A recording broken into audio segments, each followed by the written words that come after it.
திருப்பரங்குன்றம் மலை விவகாரத்தில் சென்னை உயர்நீதிமன்ற மதுரை கிளையில் விசாரணை என்பது நடைபெற்று வருகிறது. அரசு தரப்பில் பல்வேறு விஷயங்கள் முன்வைத்து வருகிறது. அதை குறிப்பாக மத்திய பாதுகாப்பு படையினரை சட்ட ஒழுங்கு தொடர்பான விஷயத்திற்கு எப்படி அனுப்ப முடியும், அது தொடர்பான அதிகாரம் நீதிபதிக்கு இருக்கிறதா என்ற ஒரு கேள்வியை எழுப்பியிருக்கிறார்கள். பல்வேறு விஷயங்கள் தொடர்ச்சியாக நடைபெற்று வரக்கூடிய நிலையில் அரசு தரப்பில் பல்வேறு முக்கியமான விஷயங்கள் குறிப்பிட்டு பேசப்பட்டு வருது. மேல்முறையீடு செய்வதற்கு 30 நாட்கள் அவகாசம் கொடுக்கப்பட வேண்டும். தர்கா நிர்வாகமும் கூட மேல்முறையீடு செய்வதற்கான வாய்ப்புகள் இருக்கிறது. இப்படி எதையும் கருத்தில் கொள்ளாமல் நீதிபதி ஜி.ஆர். சுவாமிநாதன் ஒரு உத்தரவை பிறப்பித்திருக்கிறார் என்ற ஒரு குற்றச்சாட்டை அரசு தரப்பில் முன்வைத்திருக்கிறார். தொடர்ச்சியாக செய்தியாளர் வெற்றி இணைந்திருக்கிறார். வெற்றி, வாத பிரதிவாதம் தொடர்ச்சியாக நடைபெற்று வரக்கூடிய சூழலை கவனிக்க முடியுது. அதுல ரொம்ப முக்கியமா மத்திய பாதுகாப்பு படையினுடைய அவங்களை எப்படி அனுமதிக்கலாம், அவங்களை எப்படி மலை மீது அனுமதிக்க முடியும், சட்ட ஒழுங்கு தொடர்பான பிரச்சனையை அவர்கள் கையாள அனுமதிப்பது சரியாக இருக்குமா என்ற ஒரு கேள்வி அரசு தரப்பு எழுப்பியிருக்கிறாங்க. விவரங்கள்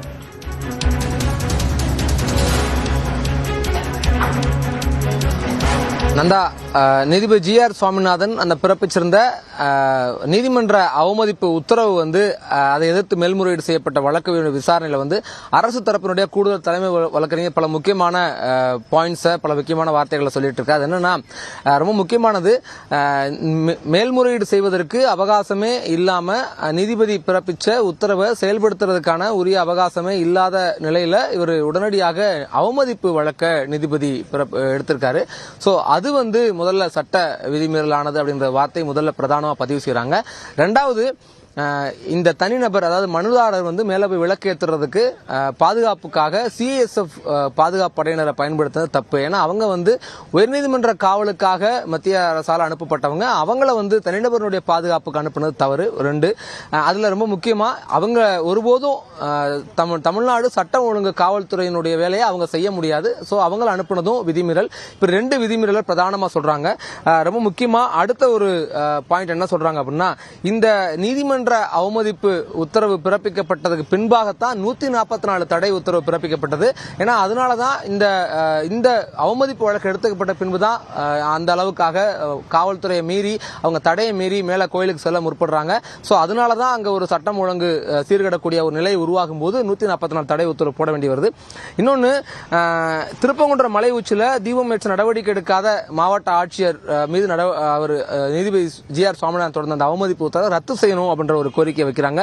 நீதித்துறையினுடைய மாண்பை கடைபிடிக்க வேண்டும். இறுதியில் அவங்களுடைய வாதங்களை சொல்லிக்கிட்டே வரும்போது இப்ப என்ன சொல்றாங்கன்னா, நீதித்துறையினுடைய மாண்பை கடைபிடிக்க வேண்டும், நீதித்துறை சட்டம் ஒழுங்கை கையில் எடுக்கக்கூடாது அப்படிங்கிற ஒரு வார்த்தையும் அரசு தரப்புல பதிவு செஞ்சிருக்காங்க. நந்தா, தொடர்ந்து அரசு தரப்புடைய வாதங்களை நீதிபதிகள் கேட்டுக்கிட்டு வர்றாங்க. அது முடிந்ததுக்கு பின்பாக தான் மனுதாரனுடைய வாதங்கள் கேட்கப்பட உள்ளது. நந்தா, தினத்துல இந்த பிரச்சனைகள்லாம் நடந்துட்டு இருக்கிறப்ப 144 தடை உத்தரவு பிறப்பிக்கப்பட்டது. அரசு தரப்புல மேல்முறையீடு செய்திருக்கிறார்கள்.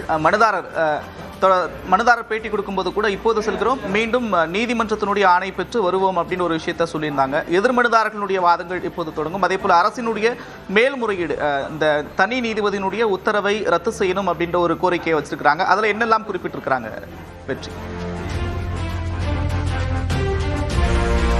இல்ல, அதுல ரொம்ப பிரதானமா முன்வைக்கக்கூடிய கோரிக்கை ஒரு உத்தரவை நீதிபதி பிறப்பிக்கிறாரு. அதாவது டிசம்பர் 1ஆம் தேதி மலை உச்சியில தீபம் ஏற்றணும் நீதிபதி உத்தரவை பிறப்பிக்கிறாரு.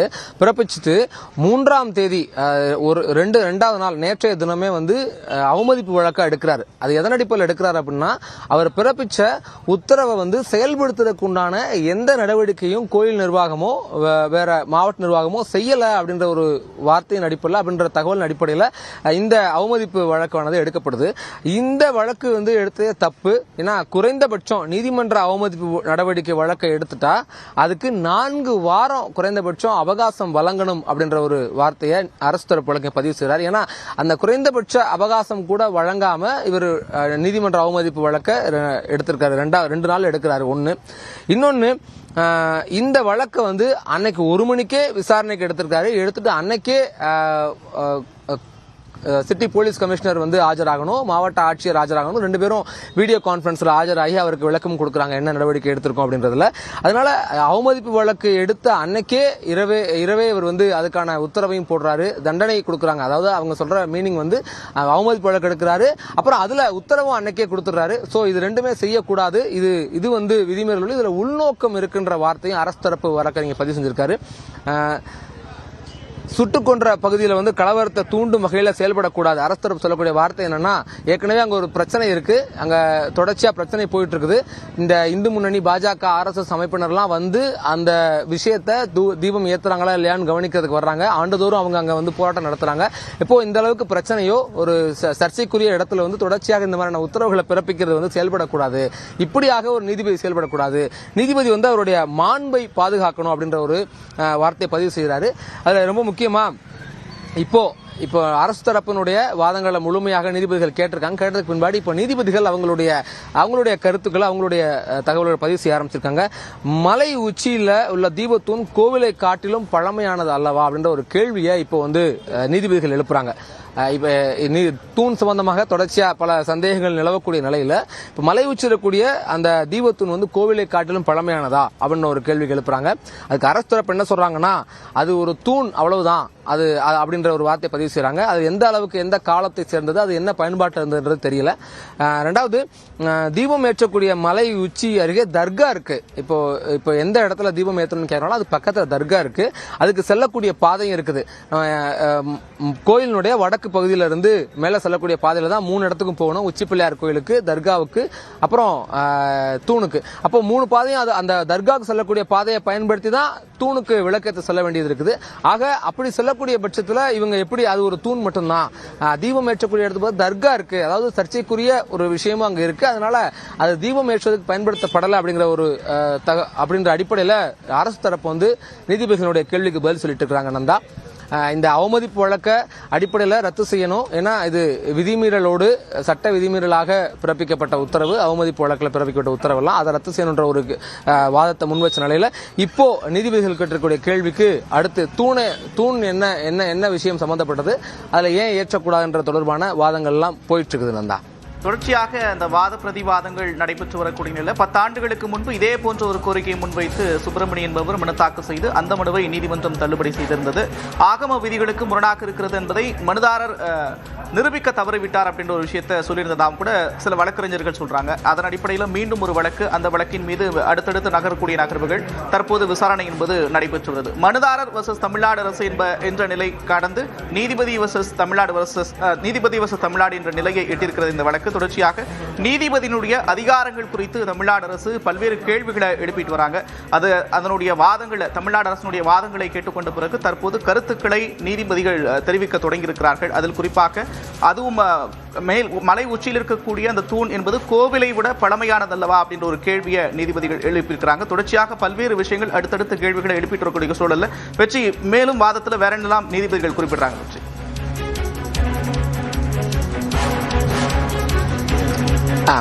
இப்போ அரசு தரப்புல என்ன நீதிபதி எழுப்பின கேள்வி வந்து கோவிலை விட பழமையானது. அதாவது இப்ப சர்ச்சை எதை வச்சு வருதுன்னா, கோயிலுக்கான கார்த்திகை தீப திருவிழால தீபம் ஏற்றுற சம்பந்தமா தான் வருது. அப்படின்னா கோவிலை விட தூண் பழமையானதானே இருக்கும் அப்படின்னு நீதிபதி ஒரு முக்கியமான கேள்வி எழுப்புறாங்க. இது தர்க்கபூர்வமாக அணுக வேண்டியதுதான். அதுக்கு தான் அரசு தரப்பு என்ன பதில் சொல்றாங்கன்னா, அது ஒரு தூண் மட்டும்தான், அது என்ன தூண் அப்படிங்கிறதுக்கு இது தொடர்பாக சான்ற ஆதாரங்கள் இல்லை. இன்னொன்னு, அந்த தீபத்துக்கு பக்கத்துல தர்கா இருக்கு. அதுக்கு ஒரு 50 மீட்டர் தொலைவில், ரெண்டுக்கும் இடையில 50 மீட்டர் இடைவெளி தான் இருக்கும். அந்த தர்கா இருக்கு. அந்த தர்கா நிர்வாகம், அரசு இந்த நீதிபதி பிறப்பிச்சிருந்த உத்தரவை எதிர்த்து மேல்முறையீடு செய்வதற்கு கோயில் எப்படி மேல்முறையீடு செஞ்சாங்களோ அதே மாதிரி தர்கா தரப்புலையும், தர்கா நிர்வாகம் தரப்புலையும் மேல்முறையீடு செய்வதற்கு கால அவகாசம் கொடுத்திருக்கணும். ஏன்னா அவங்களுக்கும் மேல்முறையீடு செய்வதற்கான உரிமை இருக்குது. அந்த கால அவகாசம் நீதிமன்றத்தால் கொடுக்கப்படல. அந்த நிலையில தான் நீதிமன்ற அவமதிப்பை எடுத்திருக்காரு. அது விதிமீறல் ஆனதுன்றாங்க. அடுத்த ஒரு வார்த்தை இப்ப என்ன செய்ய சொல்றாங்கன்னா, நீதிபதி பிறப்பிச்சிருந்த இந்த உத்தரவை கோவில் நிர்வாகம் கடைபிடிக்க வேண்டிய கட்டாயம் இல்லை அப்படிங்கிறாங்க. ஏன்னா இந்த வார்த்தையும் ரொம்ப முக்கியமானது. ஏன்னா அவர் நேரடியாக ஜிஆர் சுவாமிநாதன் பிறப்பிச்ச உத்தரவு என்ன சொல்றாரு அப்படின்னா, கோயில் வழக்கமாக ஏற்றக்கூடிய இடம் உச்சிப்பிள்ளையார் கோயில் பக்கத்துல இருக்குது. தூண்ல இப்ப விளக்கேற்றுறது அப்படிங்கிறது கோயில் அவங்களுடைய உரிமையை நிலைநாட்டக்கூடியது. அதை செய்யல அப்படின்னா கோயில் கடமை தவறியதாக ஆகும் அப்படிங்கிற அளவில் அந்த வார்த்தைகளை நீதிபதி ஜிஆர் சுவாமிநாதன் அவருடைய உத்தரவுல குறிப்பிட்டிருந்தார். குறிப்பிட்டு தான் தீபம் ஏற்றணும் அப்படின்னு அந்த ஆர்டரை பாஸ் பண்றாரு. இப்போ என்ன சொல்றாங்கன்னா, அந்த உத்தரவை கடைபிடிக்க வேண்டிய கட்டாயம் இல்லை அப்படின்ற ஒரு வார்த்தைகளை அரசு தரப்பு வழக்கறிஞர் முன் வச்சிருக்காரு. அவமதிப்பு வழக்குள்ள அடிப்படையா பிரதானமா முன்வைக்கக்கூடிய 3 விஷயங்கள் தான். ஒன்று இது முழுக்க போதிய கால அவகாசம் இல்லாம அவமதிப்பு வழக்கு எடுக்கப்பட்டிருக்குது ஒன்று. இன்னொன்னு நீதிபதி அந்த அன்னைக்கே அவமதிப்பு வழக்கு எடுத்த அன்னைக்கே தண்டனை வழங்க முடியாது 2.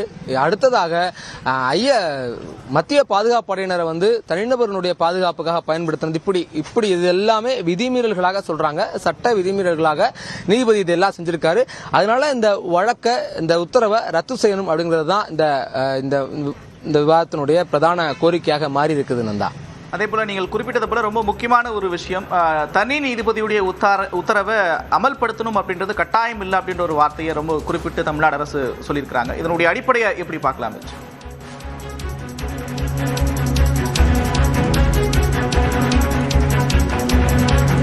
ஆமா, ஏன்னா ஏற்கனவே 2 நீதிபதிகள் கொண்ட அமர்வு 2014 ஒரு நீதிபதி கொடுத்திருக்காரு. 2021 2 நீதிபதி கொண்ட அமர்வு இந்த விவகாரத்துல உத்தரவு போட்டு அங்க தீபம் ஏற்ற வேண்டியதில்லை, ஏன்னா அங்க தீபம் ஏற்ற நடைமுறையை அவங்க ஊக்குவிக்கல, அதுக்கு தடை விதிச்சிருக்காங்க. அப்படி இருக்கக்கூடிய பட்சத்துல தனி நீதிபதி அந்த 2 நீதிபதிகளுடைய உத்தரவை மீறித்தான் அவங்க பிறப்பிச்ச உத்தரவை மீறித்தான் இவர் ஒரு புதுதாக ஒரு உத்தரவை பிறப்பிக்கிறாரு. அதனால இந்த உத்தரவே அடிப்படையில் விதிமீறல் ஆனது அப்படின்னு வழக்கறிஞர்கள் சொல்லிட்டு இருந்தாங்க. இப்போ நீதிமன்றத்திலையும் அந்த வாதத்தை தான் முன்வைக்கிறாங்க. இது அந்த அடிப்படையிலேயே அங்க ஒரு விதிமீறல் இருக்குது. அதனால இந்த நீதிபதியினுடைய உத்தரவு கோவில் நிர்வாகம் கடைபிடிக்க வேண்டிய கட்டாயமே இல்லை. கடைபிடிக்க வேண்டிய கட்டாயமே இல்லாத பட்சத்தில் அவங்க மேல ஒரு அவமதிப்பு வழக்கு தொடர்றதோ, அந்த அவமதிப்பு வழக்கை தொடர்ந்து வெவ்வேறு விதமான விதிமீறல்களான உத்தரவுகளை பிறப்பிக்கிறதோ நடைமுறையில் இல்லாது, அதை நீதிமன்ற மாண்புக்கு அப்பாற்பட்டது என்ற வார்த்தையை பதிவு செய்றாங்க. இப்போ அரசு தரப்புல மேலும் சில வார்த்தைகளை பதிவு செஞ்சிருக்காங்க. என்னன்னா, இந்த உத்தரவு எதிர்த்து மேல்முறையீடு செய்ய அரசுக்கு உரிய அதிகாரம் இருக்கு, அதுவும் வழங்கப்படலைங்கிறாங்க. இன்னொன்னு, இந்த நீதிமன்ற அவமதிப்பு நடவடிக்கை கோரிய மனுவுக்கு உள்ள அதிகாரத்தை மீறி உத்தரவு பிறப்பிக்கப்படுறாங்க. அதாவது ஒரு நீதிபதி உத்தரவு பிறப்பிக்கிறாரு, அந்த பிறப்பிக்கப்பட்ட உத்தரவு செயல்படுத்துறதுக்குண்டான கால அவகாசம் வழங்கப்படாமலேயே அவமதிப்பு நடவடிக்கை எடுக்கிறாரு. அந்த அவமதிப்பு நடவடிக்கைக்குள்ளாகவே இன்னொரு உத்தரவு போடுறாரு, அது தனிநபர் மேல போய் அந்த மனுதாரர் மேல போய் விலக்கு ஏற்றலாம் அப்படிங்கிறது. இது எல்லாமே அதிகார வரம்பு மீறியது அப்படிங்கறதையும் பதிவு செய்றாங்க. ஏற்கனவே மேல்முறையீட்டு மனு கோவில் சார்பில் மேல்முறையீட்டு மனு தாக்கல் செஞ்சு அது வழக்கு எண், அதாவது நம்பர் ஆகிறதுன்னு சொல்லுவாங்க டெக்னிக்கலா, நம்பர் எடுப்பதற்கு ஆனால் ஆலோசனையில் இருக்கு. அப்படி இருக்கிற சூழல் நீதிமன்ற அவமதிப்பு எடுத்து சரியா, அது நியாயமாகுமா அப்படின்னு ஒரு கேள்வி எழுப்புறாங்க. 100 ஆண்டு பழமையான வழக்கத்தை மாற்ற ஒரு நொடியில் எப்படி முடிவெடுக்கிறதுன்ற கேள்வியை அரசு தரப்பு பிரதானமா முன் வச்சிருக்காங்க. இப்போ ஒரு இடத்துல தான் தீபம் ஏற்றணும், பல இடங்களில் தீபம் ஏற்ற இயலுமா? இது என்ன கேட்கிறாங்கன்னா, கோவிலினுடைய நிர்வாக நடைமுறையின்படியும் நீதிமன்ற ஆதாரங்களின்படியும் கோவிலினுடைய மரபுப்படியும் அந்த குடைவரை கோயில் முருகனுடைய கருவறை இருக்கக்கூடிய இடத்துக்கு நேர் எதிராக மேலதான் உச்சிப்பிள்ளையார் கோயில் இருக்கு, அதுக்கு பக்கத்துல தான் தீபத்தூண் இருக்கு. கோவில் மலையில் இருக்கக்கூடிய ஒரே ஒரு தீபத்தூண் இதுதான் அப்படின்னு கோவில் நிர்வாகம் சார்பில் ஆதாரங்கள் சமர்ப்பிக்கப்பட்டிருக்கு. அப்படி இருக்கக்கூடிய பட்சத்தில் 100 ஆண்டுகளுக்கு மேலாக அந்த இடத்துல தான் தீபம் ஏற்றிக்கிட்டு இருக்காங்க. அப்படி இருக்கும்போது அந்த 100 ஆண்டு பழக்கத்தை ஒரு நொடியில மாத்தலாமா அப்படின்னு ஒரு கேள்வி எழுப்புறாங்க. இன்னொன்னு, நீதிபதி பிறப்பிச்ச உத்தரவு என்னன்னா, இந்த இடத்துல உச்சிப்பிள்ளையார் கோயில் இருக்கக்கூடிய இடத்துலயும் தீபம் ஏற்றணும், இது போக அடிஷனலா கூடுதலாக அந்த மலை உச்சியில் இருக்கக்கூடிய தீப தூண்லையும் தீபம் ஏற்றணுங்கிறதா அவர் பிறப்பிச்ச உத்தரவு. இப்ப என்ன கேட்கிறாங்கன்னா, அரசு தரப்பு வழக்கு என்ன கேட்கிறாருன்னா, ஒரு இடத்துல தீபம் ஏற்ற முடியும், அதுதானே மரபு, இப்ப அதை மீறி எப்படி பல இடங்கள்ல தீபம் ஏற்ற முடியுமா, பல தீபங்கள் ஏற்றலாமா, அது நியாயமா அப்படின்ற ஒரு கேள்வியை அரசு தரப்பு எழுப்புறாங்க. இப்போ நீதிபதி அடுத்து என்ன கேள்வி கேட்கிறாங்கன்னா, மலை உச்சியில் இருக்கக்கூடிய தீபத்தின் கோவில் நிர்வாகம் சார்பில் 100 ஆண்டுகளா உச்சிப்பிள்ளையார் கோயில்கிட்ட ஏற்றப்பட்டு வருது, இதை உடனடியாக மாற்ற முடியுமா அப்படிங்கறத அரசு தரப்பு எழுப்பினாங்க இல்லையா? இதுல அதுக்கு தொடர்ந்து என்ன கேள்வி கேட்கிறாங்க, 144 தடை உத்தரவு எப்ப பிறப்பிச்சிங்க அப்படின்ற ஒரு கேள்வியை நீதிபதி இப்ப கேட்டிருக்காங்க.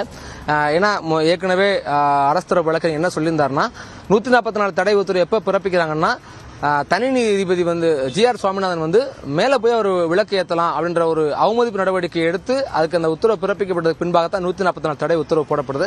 அதுக்கான காரணம் அவங்க இந்த அவமதிப்பு வழக்கு எடுத்ததுக்கு பின்பாகத்தான் இவங்க நேரடியாக கோவில் மலைக்கு ஏறுறதுக்காக இந்த அமைப்பினர் பாஜக, இந்து முன்னணி, RS அமைப்பினர்லாம் முயற்சி பண்றாங்க. அப்ப ஏற்பட்ட சட்டம் ஒழுங்கு சீர்குலையை வச்சுதான் அந்த 144 தடை உத்தரவு பிறப்பிக்கப்பட்டது. இப்ப அது தொடர்பான கேள்வியை தான் நீதிபதி எழுப்பியிருக்கார் நந்தா. தொடர்ச்சியாக இந்த வாதங்களை பார்த்துக்கிறோம். அதன் அடிப்படையில் தற்போது இந்த 144 தடை உத்தரவு எப்போது பிறப்பிக்கப்பட்டது என்ற ஒரு கேள்வியை நீதிபதிகள் முன் வச்சிருக்கிறாங்க. அதே போல இதற்கு முன்பும் கூட நீதிபதிகள் கோவிலை விட அந்த தூண் பழமையானதல்லவா அப்படின்ற ஒரு கேள்வியை எழுப்பியிருந்தாங்க. நீதிபதிகளுடைய இந்த கேள்விக்கு அரசு தரப்புல தொடர்ச்சியாக விளக்கம் கொடுக்கப்பட்டு வருது. அரசு தரப்புல முன்வைக்கக்கூட மிக முக்கியமான விஷயங்கள் அப்படின்றது நீதிபதியினுடைய இந்த தனி நீதிபதியுடைய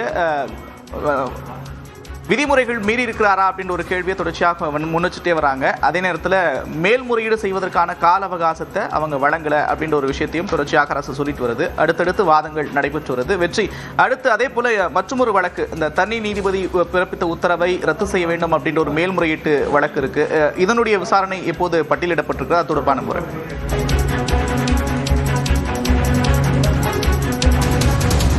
அதுவும் பட்டியலிடப்பட்டிருக்கு. அவங்க 2 வழக்குமே இந்த அமர்வுல விசாரிக்கப்படுது. இப்போ முதல் கட்டமாக இந்த அவமதிப்பு வழக்கு விசாரிக்கிறாங்க. அவமதிப்பு வழக்கு விசாரிச்சு முடிச்சதுக்கு பின்பாக அந்த மலை உச்சியில தீபம் ஏற்றது தொடர்பாக கோவில் நிர்வாகம் பதிவு செஞ்ச மேல்முறையீட்டு மனு விசாரிக்கப்படுது. இதுல இந்த அடிப்படையாக எழக்கூடிய பல்வேறு புகார்களை நீதிபதி மேல அரசு தரப்பு வழக்கறிஞர் முன்வைக்கிறாங்க. அவங்க பல்வேறு விதிமுறைகளை மீறி இருக்காங்கன்றத முன்வைக்கிறாங்க. இந்த நீதிபதிகள் இப்படி தொடர்ச்சியாக அரசு தரப்பினுடைய வாதங்களை கேட்டு வராங்க. அவங்க முன் வச்சதெல்லாம் நீதிபதிகள் அடிப்படையில் நீதிமன்ற மாண்பை மீறி பல்வேறு விதிமீறலுக்கு உண்டான அவருடைய அதிகார வரம்பை மீறி பல்வேறு உத்தரவுகளை பிறப்பிச்சிருக்காரு அப்படிங்கிற மாதிரியான வாதங்களை பிரதான முன் வச்சு அதன் அடிப்படையில் இந்த அவமதிப்பு உத்தரவை ரத்து செய்யணும்னு கேட்டிருந்தாங்க. இப்போ அரசு தரப்பினுடைய வாதங்கள் எல்லாம் கேட்டு முடிச்சிருக்காங்க. இப்போ மனுதாரர் ராம ரவிக்குமார் அவருடைய தரப்பு வாதத்தை துவங்கி இருக்காரு. அவர் என்ன சொல்றாருன்றது இன்னும் சட்டனே தெரிய வரும். அவங்க முன்வைக்கக்கூடியது மலை உச்சியில தீபம் ஏற்றுவதற்கு உரிய அனுமதியை பெற்று தான் வருவோம். நாங்க இப்போ இந்த விசாரணையில தான் என்ன நீதிபதிகள் என்ன உத்தரவு பிறப்பிக்க போறாங்க அப்படிங்கிறது இன்னும் சட்ட நேரத்தில் இந்த மனுதார தரப்பினுடைய வாதத்தை கேட்டதற்கு முன்பாக நீதிபதிகள் தெரிவிப்பாங்க. நந்தா, நிச்சயமாக இந்த வழக்கு அப்படின்றது பரபரப்பு கட்டத்தை எட்டியிருக்கிறது. அரசு தரப்பு வாதங்கள் முழுமையாக நிறைவு பெற்றிருக்கிறது. அரசு தரப்பினுடைய விளக்கத்தை நீதிபதிகள் கேட்டிருக்கிறார்கள். அதே நேரத்தில் நீதிபதிகளும் கூட பல்வேறு கேள்விகளை அரசு தரப்புக்கு எழுப்பியிருக்கிறாங்க. தொடர்ச்சியாக தற்போது மனுதாரர் ராம ரவிக்குமாரனுடைய வழக்கறிஞர் வாதத்தை முன்வைத்து வருகிறார். தொடர்பான செய்திகளை தொடர்ந்து பார்க்கலாம் இடைவேளைக்கு பிறகு.